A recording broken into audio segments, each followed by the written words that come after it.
Hello students, Professor Nugent here. In this video, we're going to talk about the properties of OLS, ordinary least squares, on any sample of data.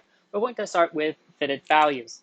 We can come up with our fitted values using our beta naught hat and beta 1 hat. So we get a fitted value yi hat is equal to beta naught hat plus beta 1 hat times xi. So we use the value of x and our estimates of beta 1 hat, beta naught hat, and beta 1 hat. That'll give us the fitted or predicted value of y. Likewise, we'll get the predicted or fitted value for ui hat. All right, and what is that ui hat? Recall that that is equal to yi minus yi hat. Okay, so that's the predicted residual. That's the predicted value of the dependent variable. All right, so that's fitted values.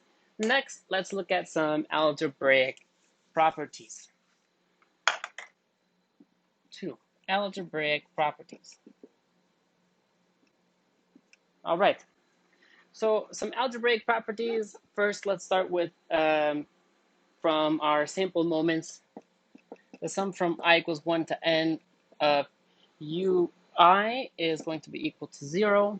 This follows from the mean of the errors being 0. This is similar to the sample moment, except that we're not multiplying by 1 over n, but we'll get the same idea. And this is telling us that this is the predicted values. So the predicted values should, on average, cancel out. Also, sum from I equals 1 to n of xi times ui hat is equal to 0. We have that the point x bar and y bar is always on the regression line.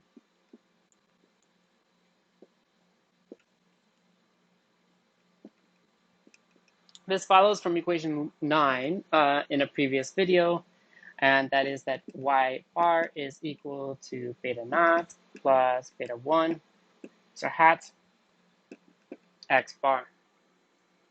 Okay, we can write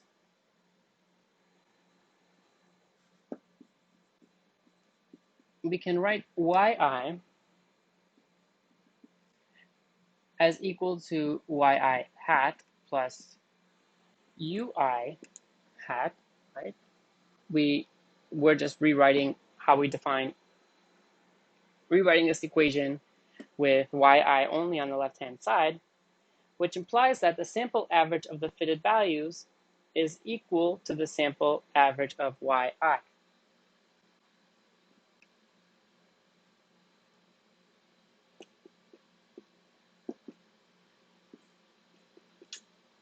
Because the sample average of ui hat is equal to 0. So the sample average of yi hat must be equal to the sample average of yi.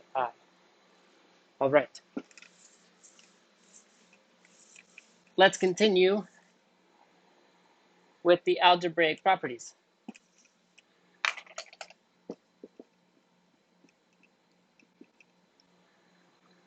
Now, the total sum of squares. Total sum of squares can be written as total sum of squares. You'll see this as TSS. You may also see this as SST. This is the total sum of squares.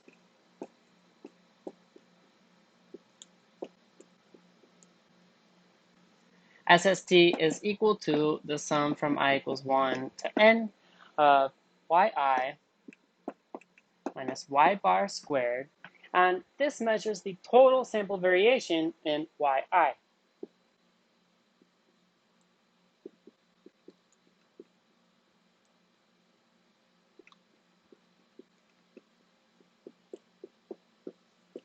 All right, so that's our total sum of squares. Next, let's look at explained sum of squares.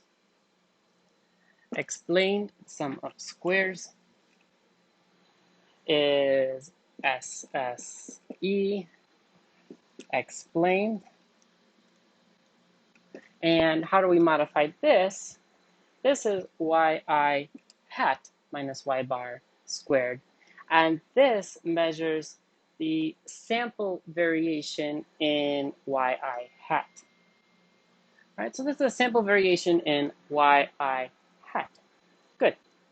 Finally, let's look at the residual sum of squares, or sum of squares residual. Sum of squared residual.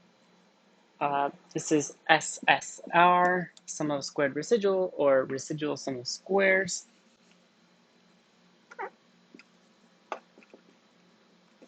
Residual sum of squares. This is given by the sum from I equals 1 to n of ui hat squared.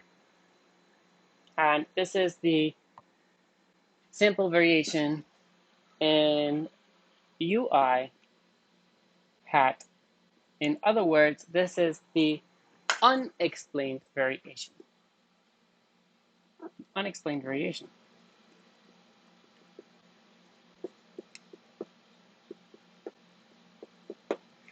Recall that the ui hat is the distance between the regression line and the observation. So that is the distance that is not explained by the regression. Good. Finally, the relationship between all of these three, total sum of squares, SST, is equal to explained sum of squares, SSE, plus residual sum of squares, SSR, and there's a great proof in the appendix that you can follow. Please do that. Good.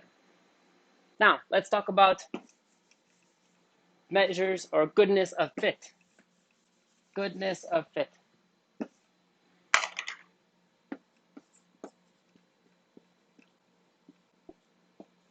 Oh my goodness, goodness of fit. What do we use for goodness of fit? The thing that we're going to start with is r squared. This is the coefficient of determination.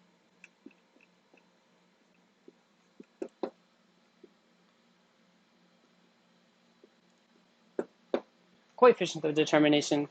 And the r squared is equal to explained sum of squares, SSE, divided by total sum of squares, SST.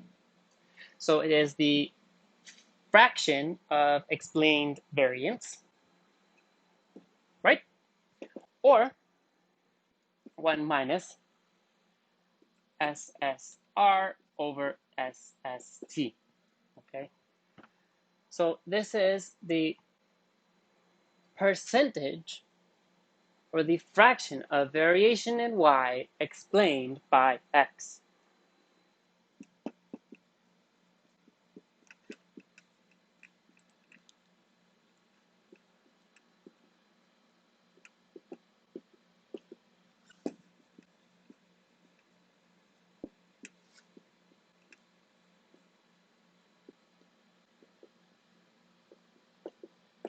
Okay.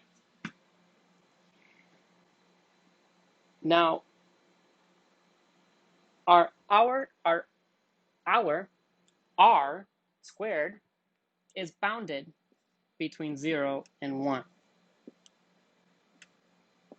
where r squared equals 0 means that none of the sample variation in y is explained by x, and r squared equals 1 means that all of the sample variation in y is explained by x.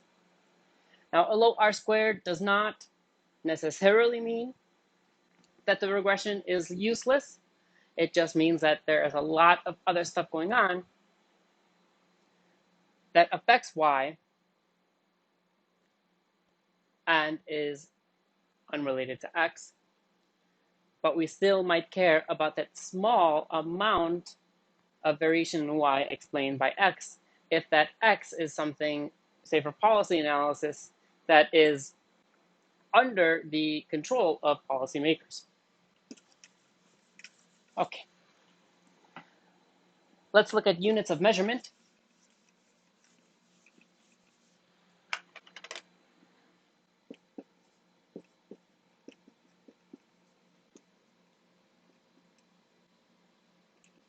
Units of measurement. So you can scale your units of measurement, and we often do this. We talk about measuring large dollar values in thousands. It's easier to talk about if the values are in billions, to scale that by 1/1000, so that you're in terms of thousands instead of billions. So if you scale your units of measurement,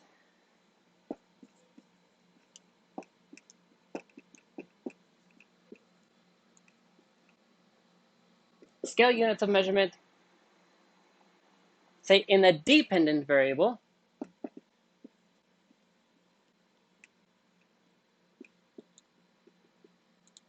by a factor of c,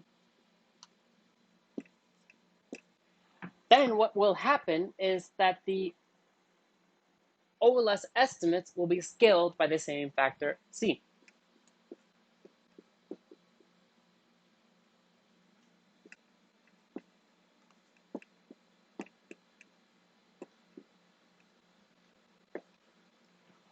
Right? Because you're not changing the relationship between x and y in any way. You are just scaling the amount, the units in that relationship, delta y equals beta 1 delta x. If you're scaling that delta y, beta 1 is going to be equally scaled. Okay, so what if we scale the units of measurement in the independent variable?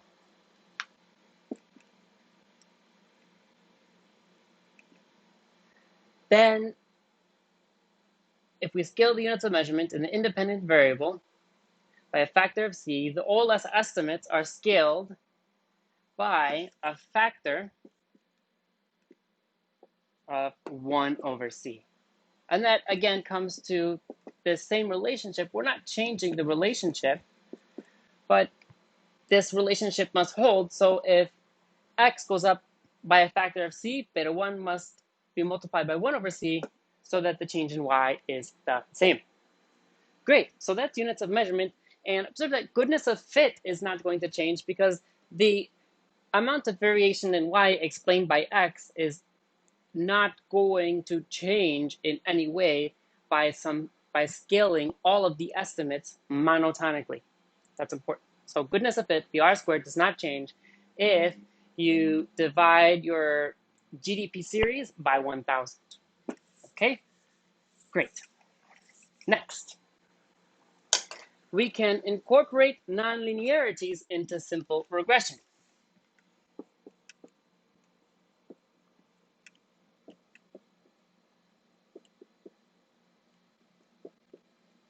And when it comes to simple regression, we're talking about just one variable. And so if we incorporate nonlinearities, that really just means that we're going to incorporate natural log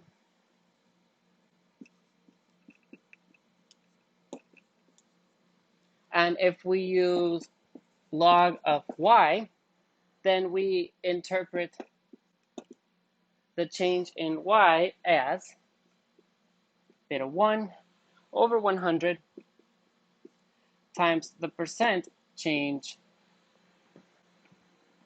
in x.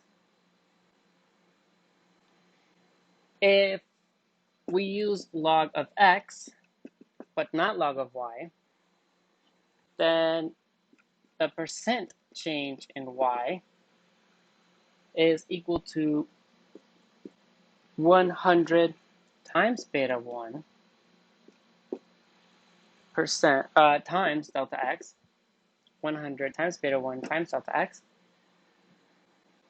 And finally, if we use both log of x and log of y, then the percent change in y is given by beta 1 percent change in x. And typically when we're looking at percent changes in x like this, we're talking about a 1% change in x.